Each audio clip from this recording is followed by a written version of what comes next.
the legs, arms down by the side of the body. Okay, so the feet come down to the ground, arms come down by the side of the body.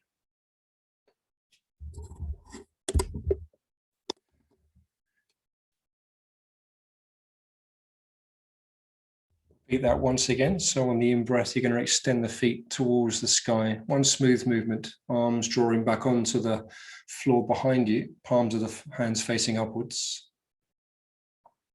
Arms extending back. Exhale, bring the feet down to the floor, arms down by the side.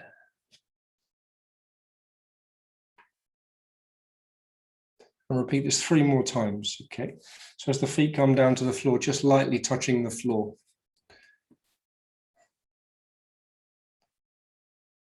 And we move from the semi-supine position, so the legs are already bent. Just the feet come down, that's it. That's it.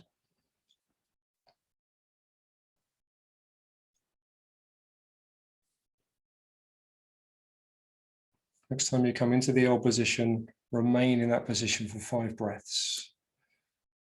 So here, lengthening through the legs, lengthening through the trunk.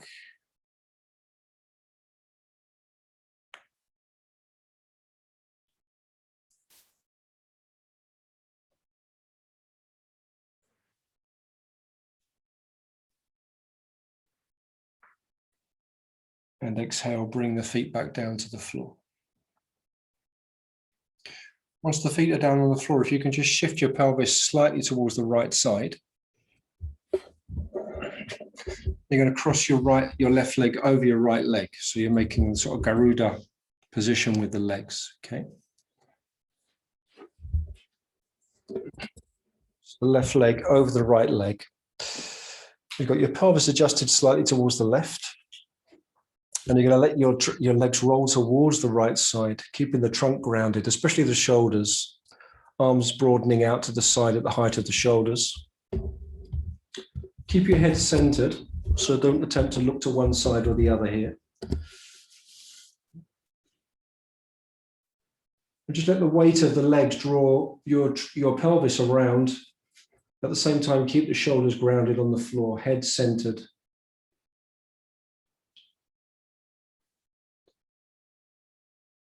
You can move the feet a bit further down towards the end of the mat if you want to, so that you slightly lengthen the whole trunk and leg out.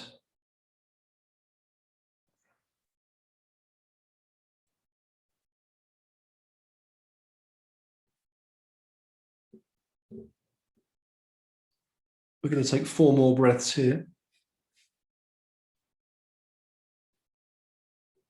Keeping the attention of the breath in the trunk, in the torso.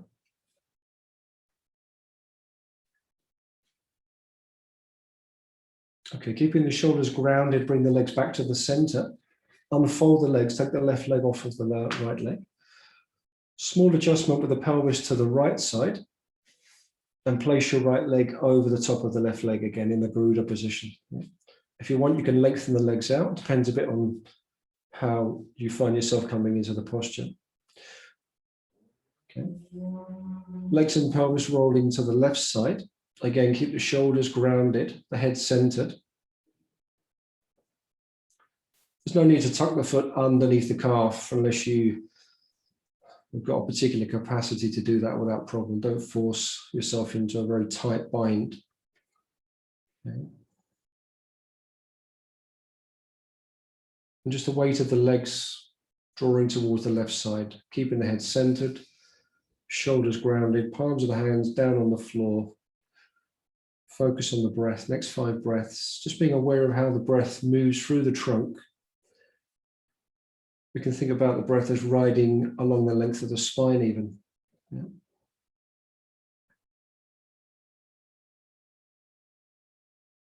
Smooth, steady breath.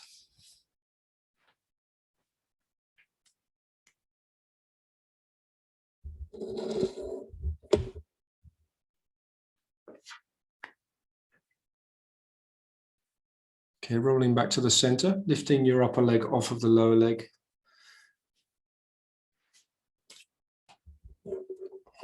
Turning to the right side, from the right side, you're going to come around and sit down on the mat. You don't have to be facing the camera, as long as you're sitting down. I'd like you to place the right leg in front of the left leg. And we're going to create this kind of box-shaped position. You can't see me here, but think about the knees being gathered in towards the midline and the feet slightly further out, okay? For some people, that's a little bit intense when it comes to doing what we're doing next. So if you find it's a little bit too much on the hip joints, you can take your knees slightly wider. Okay, some people do this out of more of a Sukhasana position, but we teach it very much from this position, sometimes called Svastikasana. Okay, just move the buttocks back slightly so that you get this gentle forward tilt on the pelvis. Interlocking the fingers nice and loosely at the roots. Okay, I'm not going to press the hands too firmly together for this. And then you're going to extend the palms of the hands forwards and upwards, one smooth movement directly up to the sky. Okay, keep the heart center quiet into the body. Drop the weight of the pelvis down on the floor much as you can. So there's a sense of giving up the resistance of pulling up from the ground. Give up to the ground instead. And on each breath, just see if you can find a little bit more length through the spinal column. So the axial lengthening of the spine happens on the in-breath. So the weight of the pelvis dropping down, the fulcrum of the body.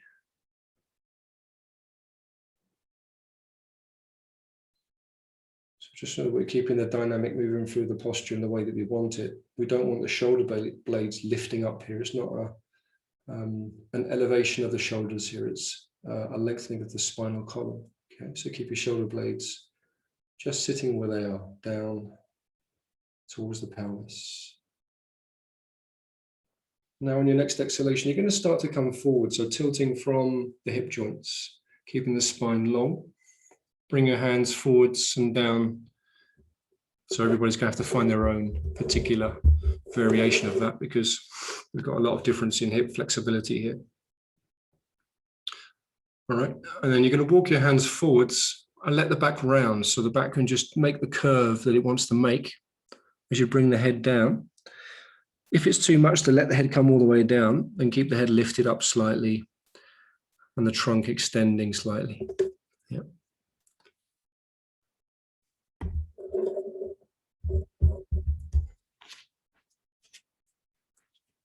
Breathing through the trunk down to the pelvis. So we're aware of the breath and aware of how the breath moves, and we can even direct the breath. So there's a bit of imagination involved in this, but there's something about, where awareness goes. The breath might be able to go, as it were, at least energetically.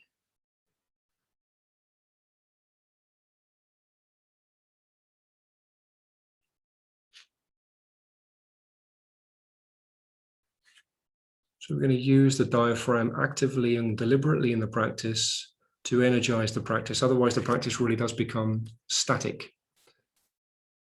And we don't want to generate an inert feeling in the practice. We're trying to generate an uplifting, spacious, energetic feeling in the practice.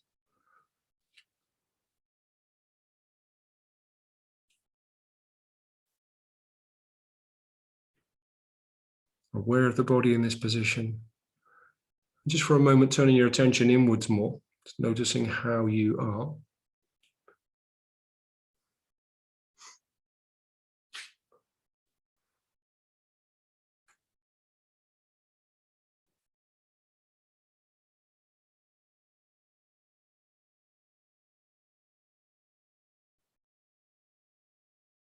Okay, walking the hands back in towards you, lift the head up and let the head carry the trunk back upright so that we come up with a long spine.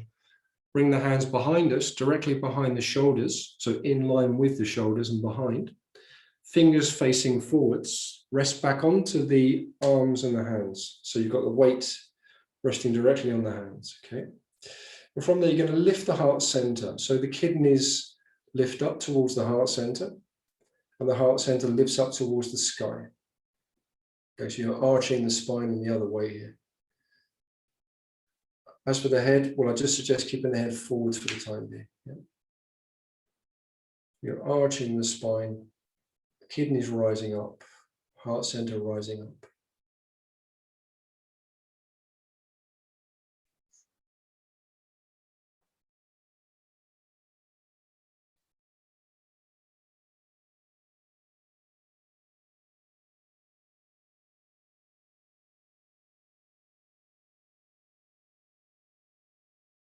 And press forwards. As you come forwards, cross your leg position over, so you have your other leg in front now. Left leg, I think. In my case.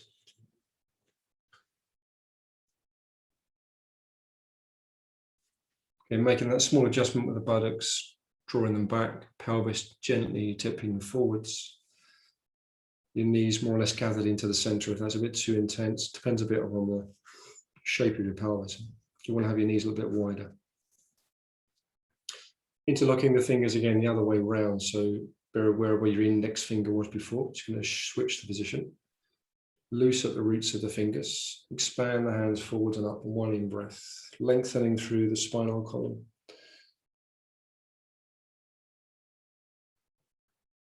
And again, let your weight drop down through the pelvis to the floor.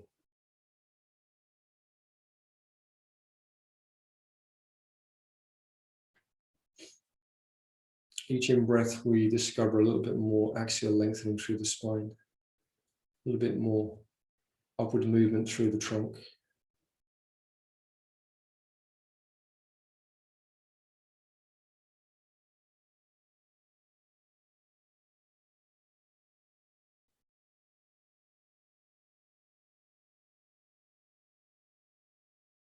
Aware of the posture, so you're participating in your practice here, you're fully embodying the posture. Presence of mind.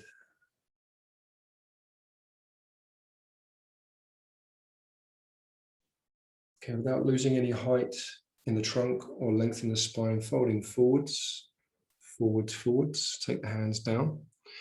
Don't hesitate to come into that position. Lengthen the spine, just once again lifting the head and looking forward slightly.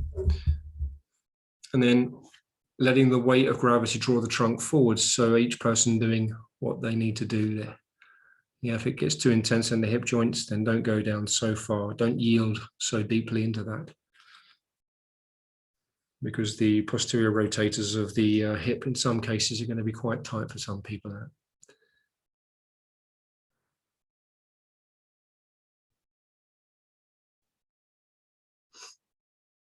And again, come back into the breath. So the fluid dynamic element of the practice here is the awareness of the breath, which is always moving.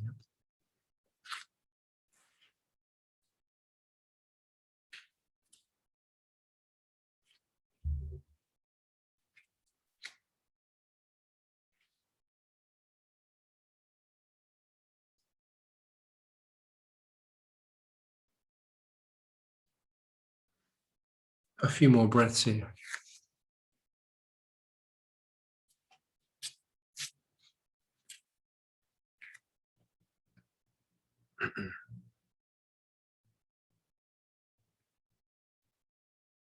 Okay, letting the hands bring the body back up. So use the arms to push yourself up. Spine lengthening as you come up. Head draws the spine upright. Bring the hands directly behind you and straight away we move into the second position. Kidneys lifting again upwards towards the heart center, and the heart center drawing towards the sky. One smooth movement. Keeping the pelvis down. Sometimes we do a version here where we take the weight onto the shins and we lift the pelvis, but we're just going to do this now. So keep the pelvis down. Focus on curving the spine, so you're exploring extension through the spinal column.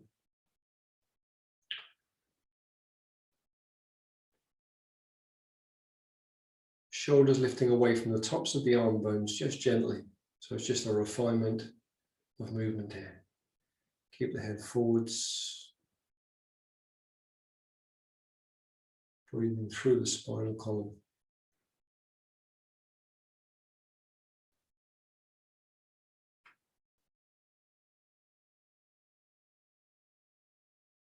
And push yourself forwards. I'd like you now to open your feet wide, fairly wide.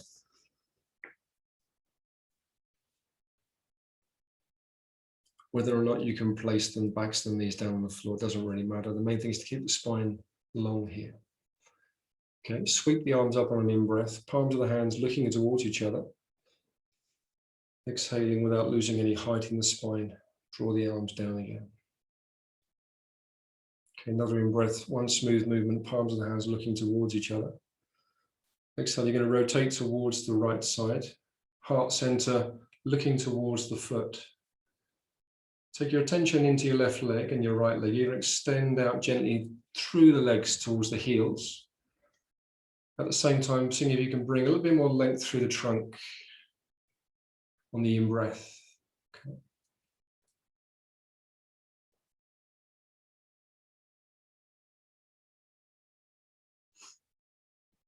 So we've introduced something of a twist, but the main objective is not to overwork the thoracic region here.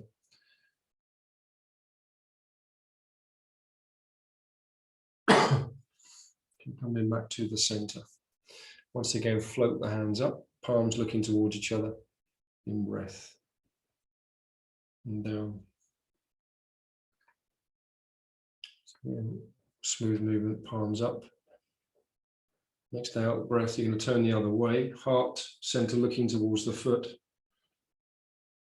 Keeping the spine long, engaging both legs to press towards the heels.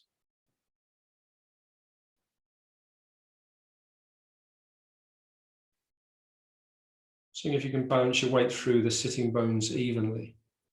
So if we're tilting over one way, then just draw yourself back to the center. So you're not tilting over towards the leg, okay? There is a version where you extend over the leg. That's another step in the pose. I'll save that for another time.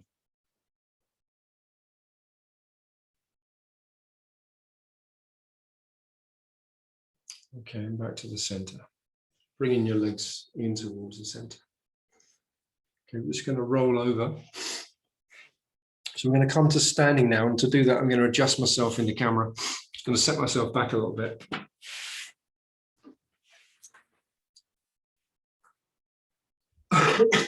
Probably appear even more tiny to you than it's probably very good for teaching. But anyway, keep your ears open because I know that you probably can't see a great deal unless you've got a huge screen pinned to the wall there somewhere. So we're going to move through a series of standing poses, starting with sun salutation. Now, these are fairly simple postures to follow verbally, but anyway, hopefully you can see enough to get a good idea of what's going on. So we're going to go from sun salutation to we're going to go through a couple of classical poses here. Sun salutation is a classical pose. So standing towards the front edge of your mat, okay? Your feet, trunk, and gaze are aligned with the front edge of the mat. Your arms resting down by the side of your body. Have a small space between the feet. No need to close the feet together for a moment. Okay. And let your weight descend down through the feet so that imagine you have four corners arranged at the base of your foot. Those four corners are square, even, balanced, in such a way that the weight's arriving down through those 4 points on each foot.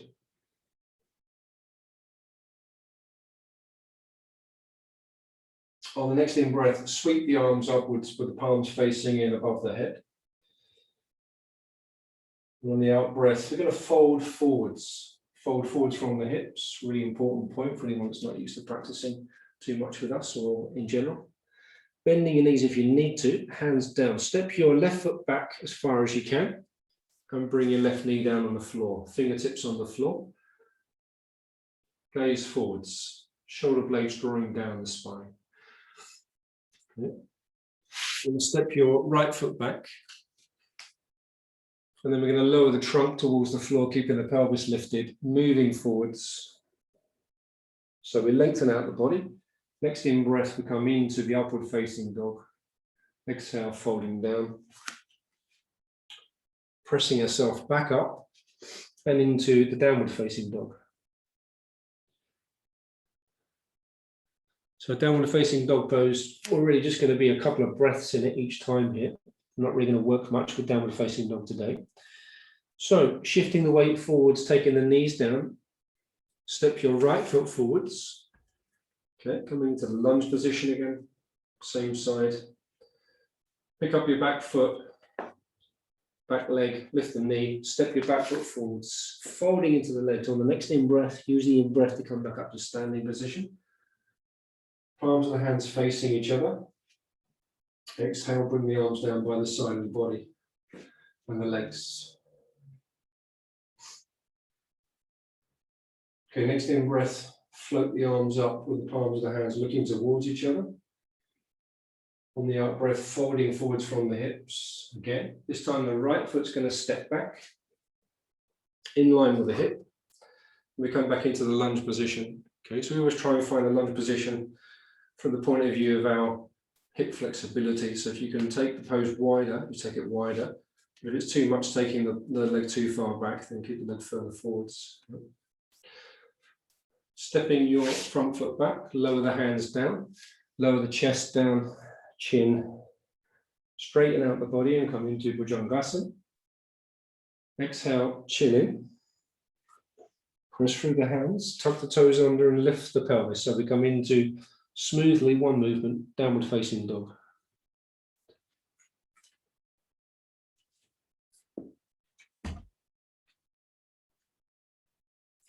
Lengthening the back of the neck towards the crown of the head. Think of creating a sense of space between the shoulder blades, space between the neck and the shoulders. Shifting the weight forwards, bring the right foot forwards. Sorry, bring the left foot forwards. Left foot forwards. Back into lunge. Pick up your back knee, tuck your back toe under, step forwards, folding into the leg in. Use the in-breath to carry you back up to standing. Arms float up with the palms of the hands looking at each other. Exhale, bring the hands down by the side of the body. And once again, inhale, expand the hands up, lengthening through the trunk. Exhale, folding forwards. Once the hands are down, left foot back into the lunge. From the lunge, we come into what we talk about as the 8-point pose. So lowering the chest, the chin to the floor, straightening the body on the floor, and then straight into Bhujangasana, using the strength of the back. Exhale, tucking the chin in, pressing up onto all fours, and then coming back again to downward facing dog, just for a few breaths.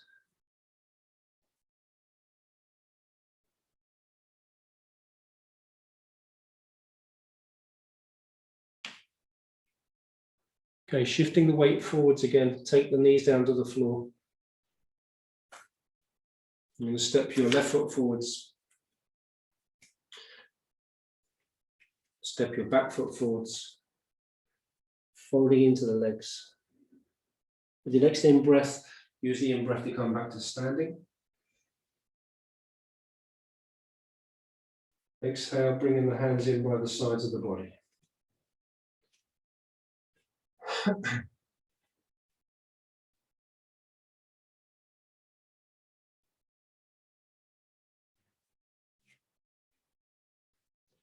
Take an in-breath and float the arms up again with the palms of the hands looking towards each other. If you can keep a space between your feet, just inside your pelvis, not as wide as your pelvis, but just inside your pelvis, okay? On the out breath, we're going to start to lower the pelvis down, bending the legs. So we're taking the Utkatasana movement and adapting it slightly. We're going to come down as far as we can and briefly just embrace the legs. Yeah? Now, if that feels a bit intense on the backs of the legs, you can always put something underneath the heels, even roll up your mat slightly, just to give you a bit more height and elevation there, okay?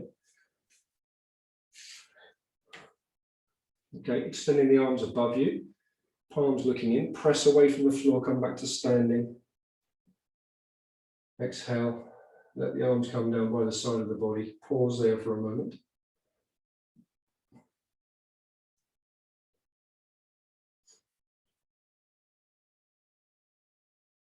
Okay, once again, float the arms up, palms of the hands looking towards each other, almost always for the whole session today. Lowering the pelvis, coming down to Utkatasana. I'm going to go lower than Utkatasana. Embracing the knees once we come down, or the arms around the knees. Keeping the chest lifted. Okay. So I know in some cases people have trouble with balancing and they need to lift up the heels slightly. Once again, lift the arms up, press through the feet, Come to standing, inhale. Exhale, bring the arms down by the side of the body. Take your feet slightly wider than your pelvis. Folding forwards from the hips, releasing the trunk all the way down towards the legs as much as you can. Imagine just folding yourself in half. Reach out to your feet. Take the big toes, hands, middle finger, index finger catches the inside of the big toe, so the palms are still looking towards each other. And then release the crown down towards the floor. Elbows wide.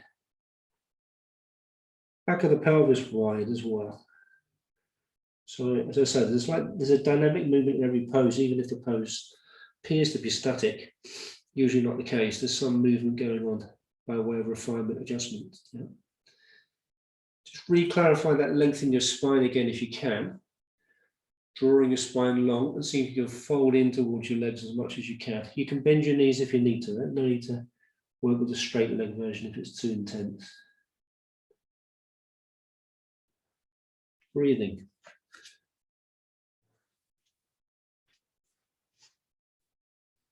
Five more breaths in this position.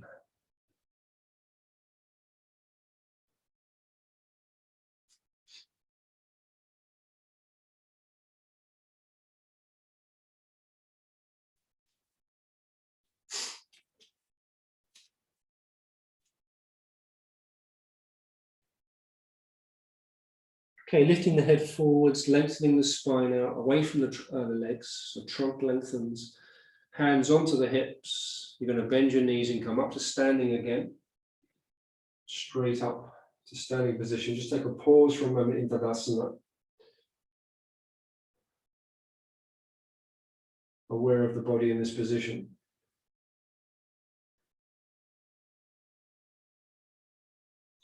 And then from here, you're going to step back your left foot the length of one of your legs. Yeah. So about the length of one of your legs. And take a fairly wide stance, unless you're not a very experienced practitioner. Most of you are, but there's a couple that I don't recognize the practice of so well. So look for the adjustment that you're used to making in terms of the lateral length and the width of adjustment between the feet. Take a more classical setup if you want, but you can take it a little bit wider. Okay. So we've got the trunk and the pelvis facing the long edge of the mat. So looking to the side of the mat, trunk facing the side of the mat. Broaden the arms out to the side. Got the left hand facing up, right hand facing down. And you're going to look out towards the right side, along the arm, towards the fingertips. Just resting your gaze towards the fingertips, sort of pausing internally for a moment. Pausing to recollect the breath, pausing to feel your way through the body, especially the periphery of the body. So we want the hands, arms, feet to be very aware, very alive in the practice.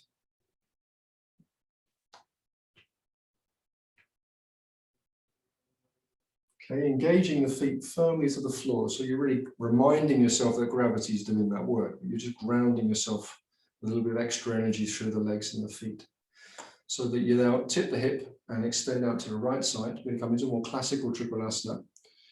Hand comes down onto the shin. Okay, just beneath the knee, or a much, much lower if you're more experienced. Extending your left arm directly above your left shoulder. So look for a sense of symmetry and balance in the practice. At the same time, can you breathe fluidly, or is the breath now sort of suddenly feeling a bit trapped somewhere in the body? Okay. So come back to the powerhouse of the practice, which is the diaphragm, diaphragmatic breathing. Extending up gently. You can place the head where you feel it's most comfortable and useful for the practice. You don't have to look up. Okay. You look sideways, you look down. Whatever seems to aid the practice.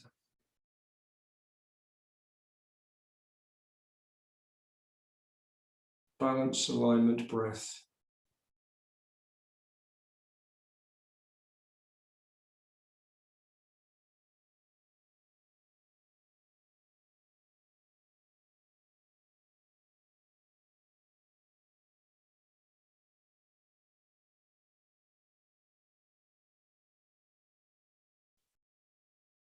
Using the in-breath to draw you up. One in-breath, one movement. Rest the arms, the hands onto the hips just for a moment whilst you adjust your feet. Right foot in, left foot out. And then float the arms up again. Right palm facing up, left palm facing down. Just take a pause again in the initial position, the setup of the pose.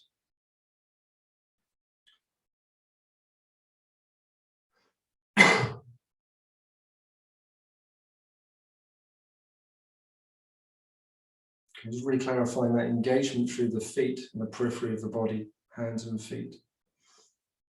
Inhaling, exhaling, we're going to tip the pelvis to the left and you're going to extend out and down, sweeping over one movement. One smooth movement coming into the posture, then we can work on refining whatever way seems to be useful.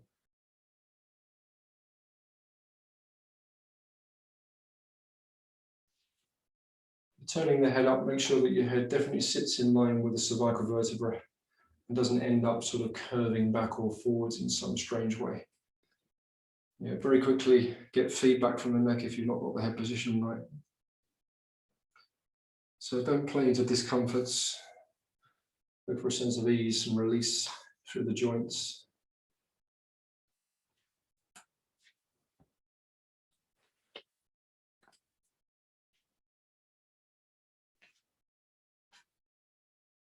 Aware of the body and its surface, and also aware of your internal body, as it were. The breath, the mood as you find yourself now in the practice.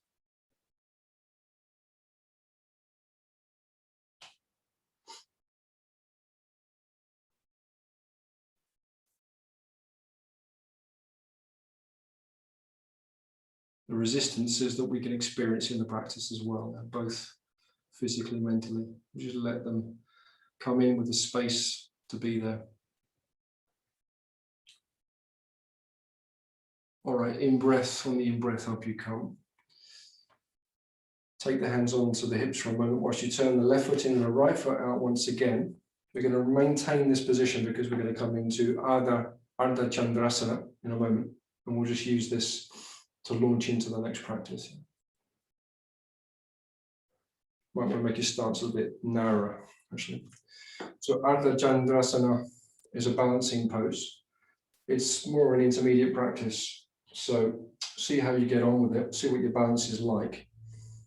And you can always use a wall as well if you don't mind putting your foot on your wall. I don't know what your walls are like. Mine are not so clean, so I don't really care very much, but you might not want to do that. So you can always use a wall as a prop for this, or a chair or something. So we're going to bend the right knee. As we bend the right knee, we're taking our focus very, very strongly down onto the floor and walking the back foot in. And then we're going to drop the fingertips down a foot in front of the foot. All right. And once you've fully got enough balance there and focus, you can draw up.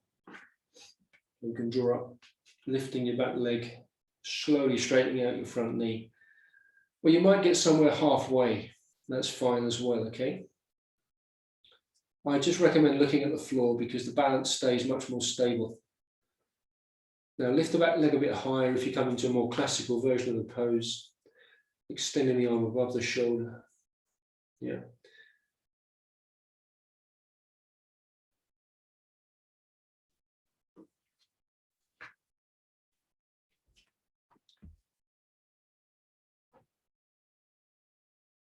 Very good. Balance looks like it's present in the practice tonight. That's good.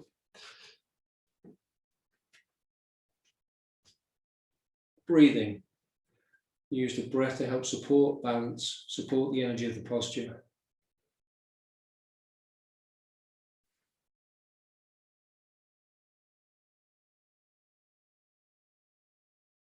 All right. Lowering the back leg, bend the front knee, bring the foot all the way down gracefully. Walk your hand in and press through your front foot to come up. So we come back into what looks like the setup for Trikonasana again. Right foot turning in and left foot turning out.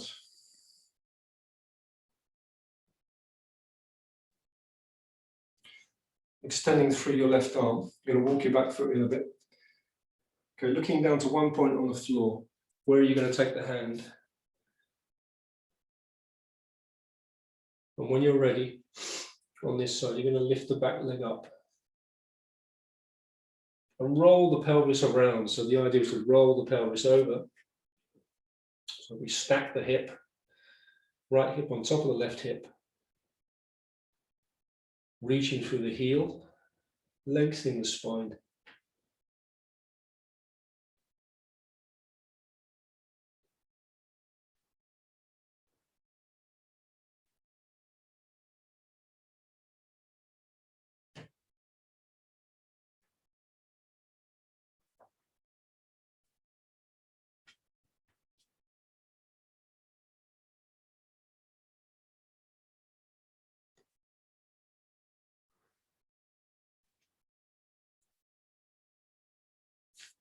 Lowering yourself down, very good, very good. As we come back into the setup for Trikonasana for a moment, just pause there for a moment.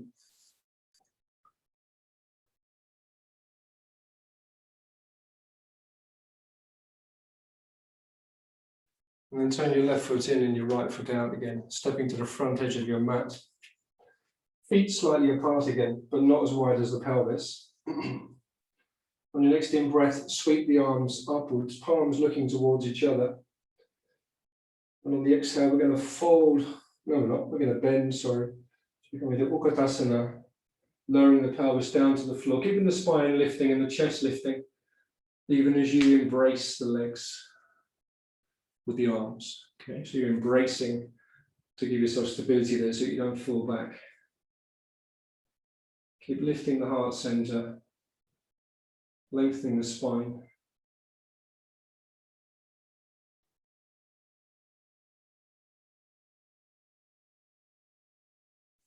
Okay, raising the arms up again, palms facing in, pressing through the feet on the inhale. Coming back to standing. Okay, I'm going to change position again because I need to be looking at you this time. So we're going to come down now to a kneeling position.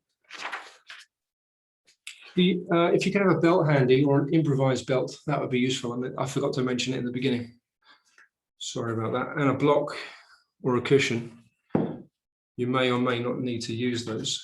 I mean, I'm going to advocate not using the cushion or the block, but if you need to, it's there, okay? So we're going to come into a variety of, some variations on Virasana. I'm going to start off with Parsvakanasana.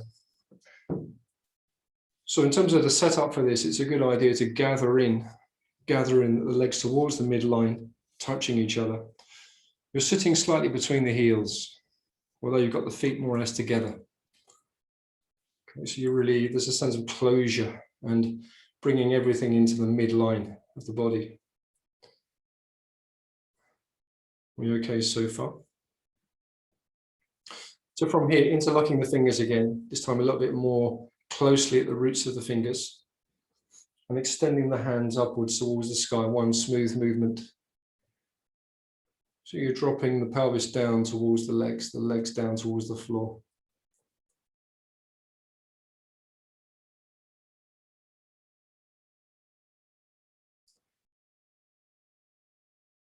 Each in-breath, we lengthen through the spinal column, even as we ground down through the pelvis. Taking your gaze forwards, you can have the eyes in a sort of half open, half closed posture, as it were. So your gaze is internal and external. So you're aware of what's going on internally. You're also aware of the space around you.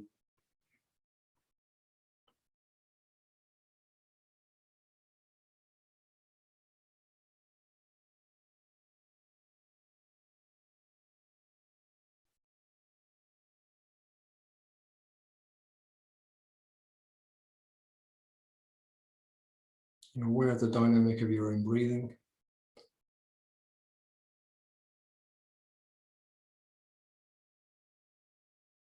and release the arms down.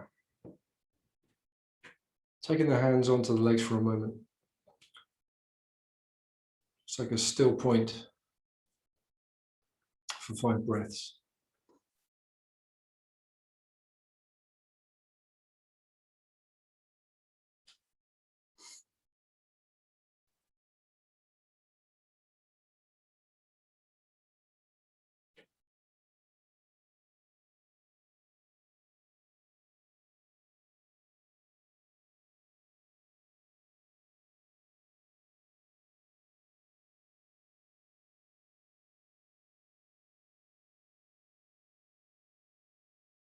Now you might need a belt or you might not. It depends how practiced you are. So we're going to extend the left arm around and out to the back. Okay. Full range of motion through the shoulder. Palm of the hand facing back, and then you're going to draw the hand up between the shoulder blades. You know what's coming, don't you? It's the Gomukhasana through the upper body.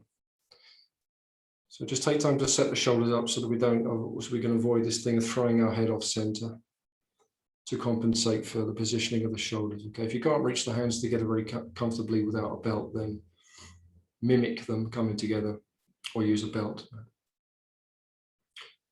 Other arm draws out again, full range of motion, so create as much space as you can in the joint. Palm turns back, and then keeping the elbow close into the ear, the right side, dropping the hand down and back. Try and do all of that without disturbing too much the upper back. If you've easily got the hands together or you've got a belt, you can draw the elbows slightly away from each other. So you're encouraging and exploring a lengthening through the spine.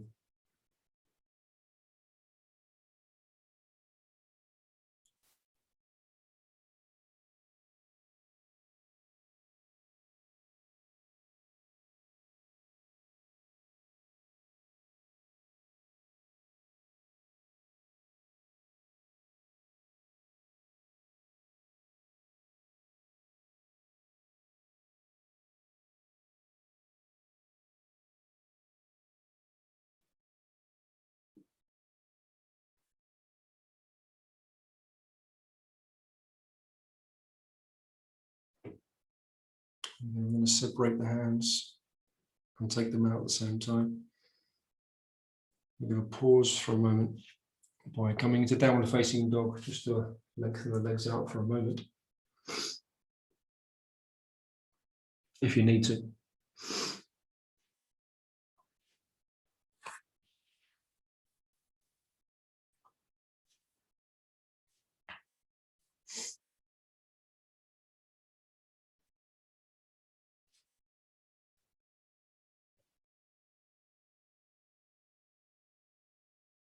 Okay, returning, gathering the legs in towards the midline again. We're going to practice the same thing on the other side, okay? Right hand comes around the back.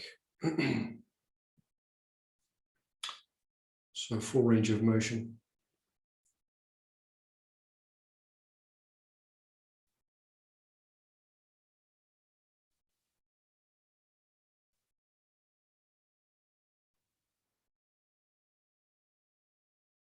Drawing the head up, head long, spine long, pelvis descending down to the floor. Slight engagement through the thighs, but grounding the shins. It's as if we're lifting ourselves away from the floor slightly.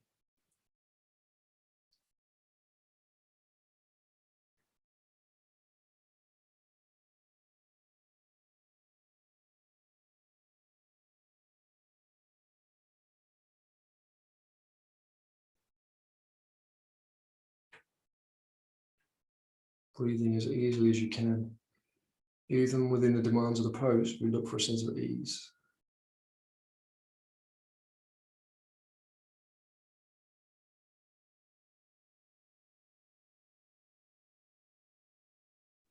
Soft focus. The mind becomes a bit too efforting, trying. So you can let go a little bit. It's only a yoga posture at the end of the day.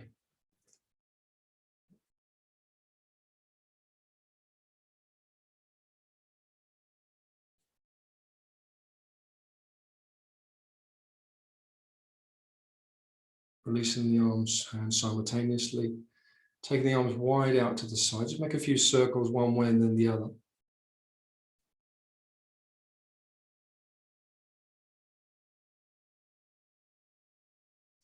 I'm going to come into reverse namaste from here. So bring the hands around the back again.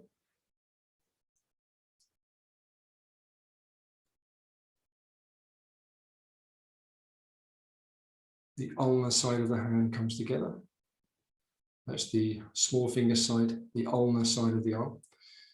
And then if you can, you join the palms together. It depends on all sorts of factors. Might not happen very easily. Don't force the hands together just to get the hands there. Shoulder blades drawing down slightly wide at the base. So the lower part of the shoulder blade moves into abduction. And this usually frees up the neck a little bit.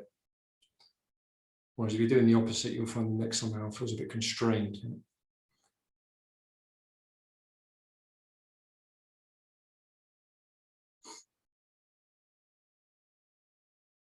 So the small tip, the southern tip of the shoulder blade broadening out a little bit away from each other.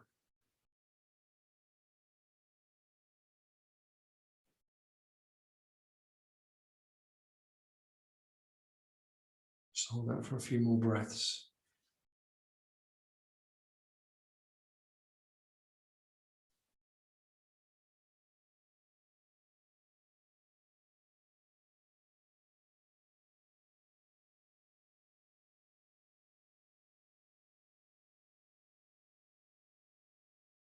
And then release the hands down, just to release our legs for a moment. If we need to, we'll come again into downward facing dog.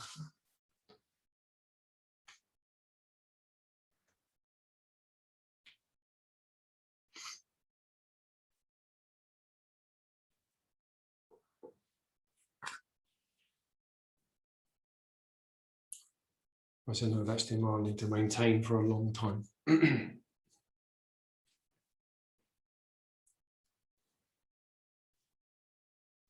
Okay, coming back into the Virasana position, we're going to take the hands towards the ankles.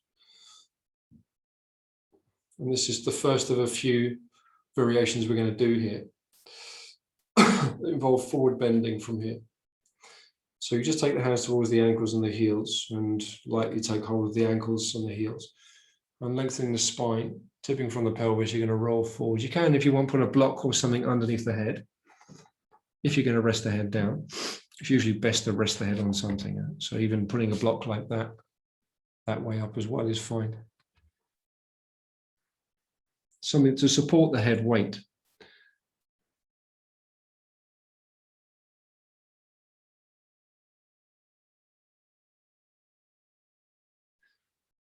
The trunk is resting, especially the thoracic ribs are resting on the thighs.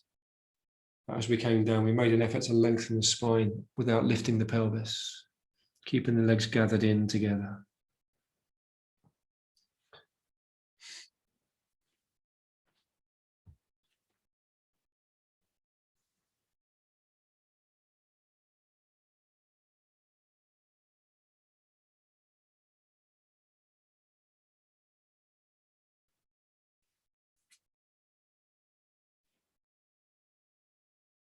And breathing in as you breathe in, really make an effort to ground your shins.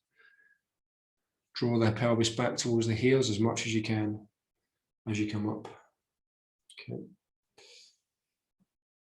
So you might want your blocks still there, a bit further away.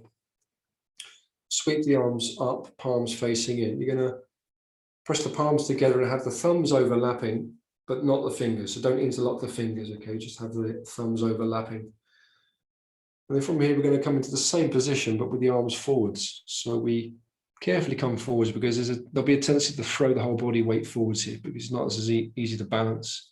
So we're going to come down slowly, keep the hips drawn back towards the heels as much as we can, and then extend the arms forwards. You've got the hips drawing back, even as the arms draw forwards, and then let the head come down between the arms, okay?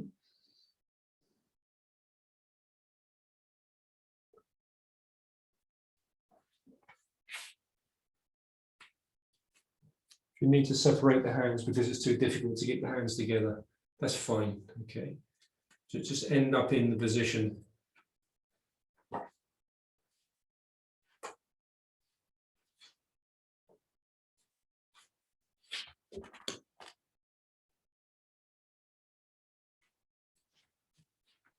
So this is Supta Parshvatanasana. Not a practice that's done very much nowadays. People don't tend to do a lot of these sorts of poses, but they're a really good group of, it's a good cycle of poses, and we're going to do a lot of these over the course of the weeks with different variations. There's a whole Virasana cycle as well that I'll do with you. So they're somewhat compressing in their sensation, but they're beneficial for the lymph nodes. Some of the glands get stimulated. Okay, now we're going to see if we can come up with the hands together and extending above, but if we can't do that easily, then just separate the hands, okay? Don't hurt your back as you come up. So you might want to slide the hands towards you first of all a little bit, and then lift the hands to the extent you can do that, drawing the hips back and coming up again. Very good. Okay, and then we're going to extend the arms out. Bring in the left hand behind us again, dropping the right hand back, catching the fingers. So in theory, this should be a little bit easier, but we'll see. So from here, we're just really clarifying the length in the spine. Okay, keeping the sit bones moving back towards the heels, so you don't lift up more than you need to. And then see if you can draw forwards, trunk coming onto the thighs, head releasing down, elbow lifting high. You might want to use a block to support your head or your elbow if the floor feels too far away, okay? So just don't worry about adjusting yourself.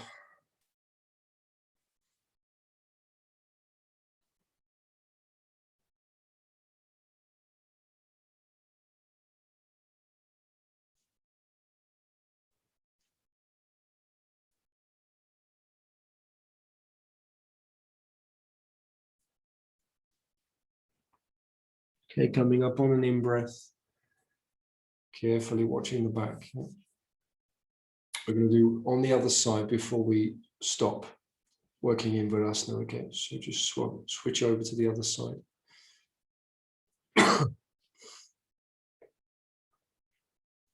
And the same thing again, in your own pace, coming forwards.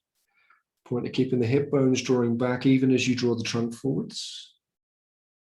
Keeping the elbow lifted and the head comes down to rest on something.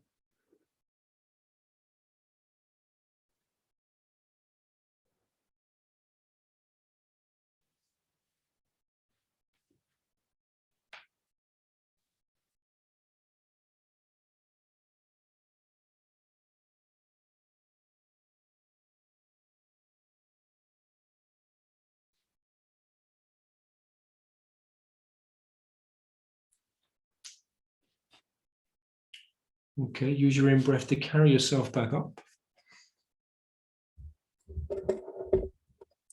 Separate the hands, extend them out to the side, and just make some small circles one way then the other to release the shoulders a bit.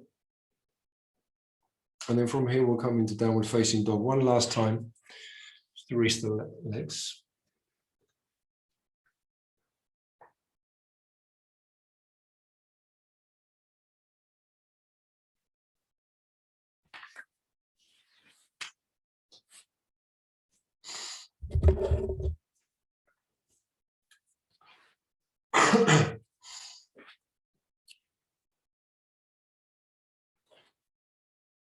Then we'll lie down on the back and bring the knees in towards the chest. Okay, so lying down on the back with the knees towards the chest.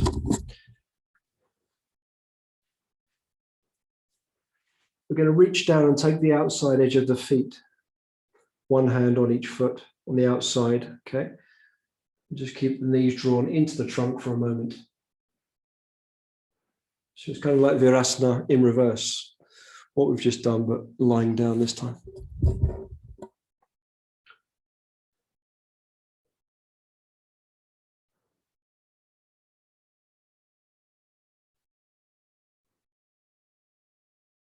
Okay, then slide the feet away a little bit. Take the hands onto the knees and 10 times, just practice Apanasana, floating the knees in towards the trunk and away from the trunk. Very, very light movement.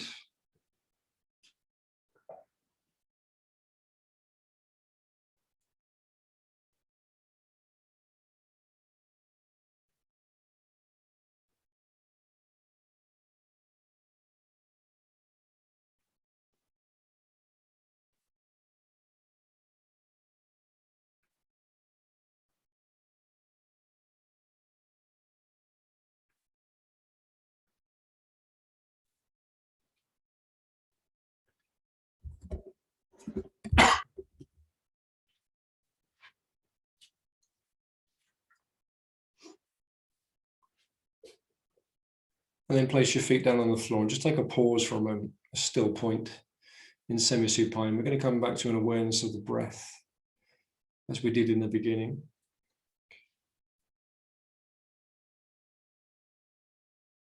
I'd like you just to perceive the breath very, very closely for the next 10 breaths. So we're refocusing on the area just beneath the navel.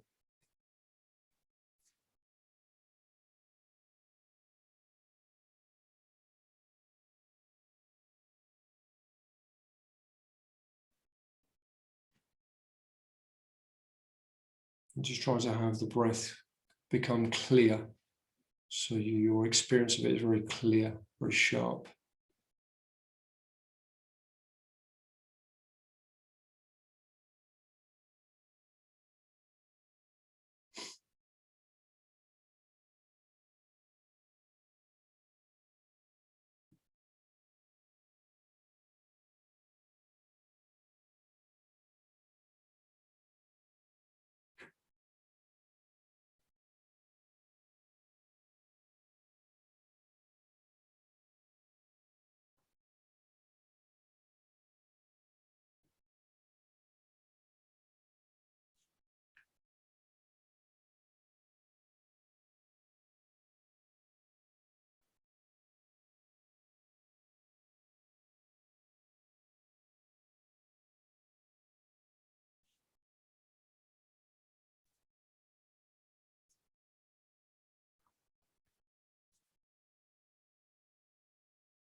Okay, I'd like you to roll around and sit up in some kind of loose, informal, not too formal meditation posture. You're going to spend 5-6 minutes doing this silent practice.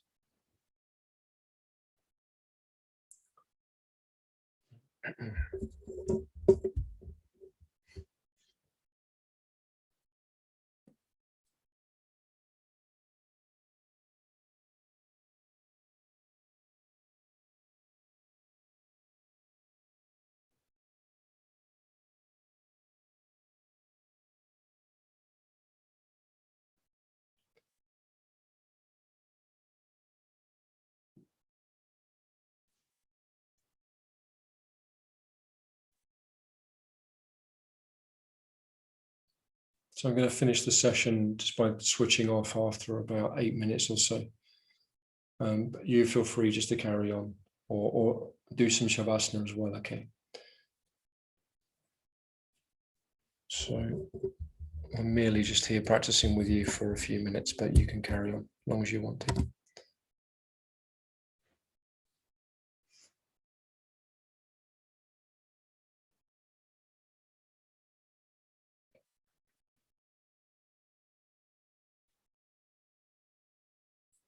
I know some people are on the meditation course that starts afterwards as well, so just be aware of that. You've got like 15 minutes before you go into the next thing with Sudhaka.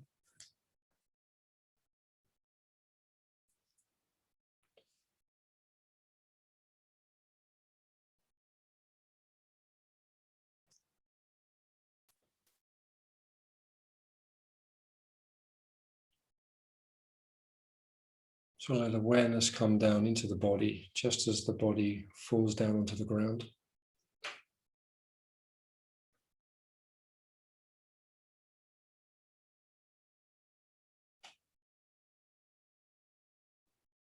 Because we've just finished the practice of yoga, would expect that we were sort of enveloped in awareness, at least to some extent, in the body. So we can rest into that experience to whatever extent we've developed it.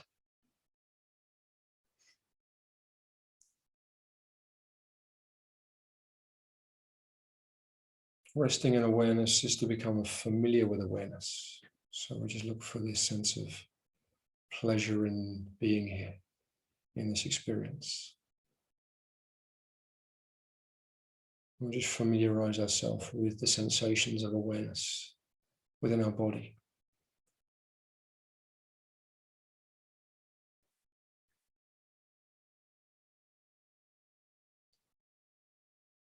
And the mind is resting in the body, as it were. It's not projecting itself out into the after activities, plans, projects.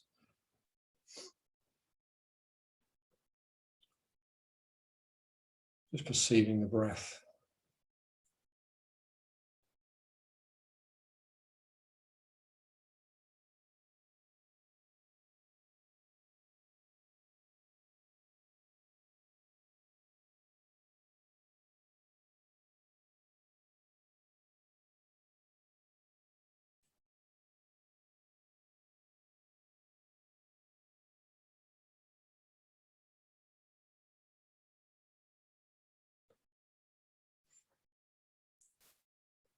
The less chopped up our experiences, the more centered we feel, the more at ease in just being aware of the body and the mind.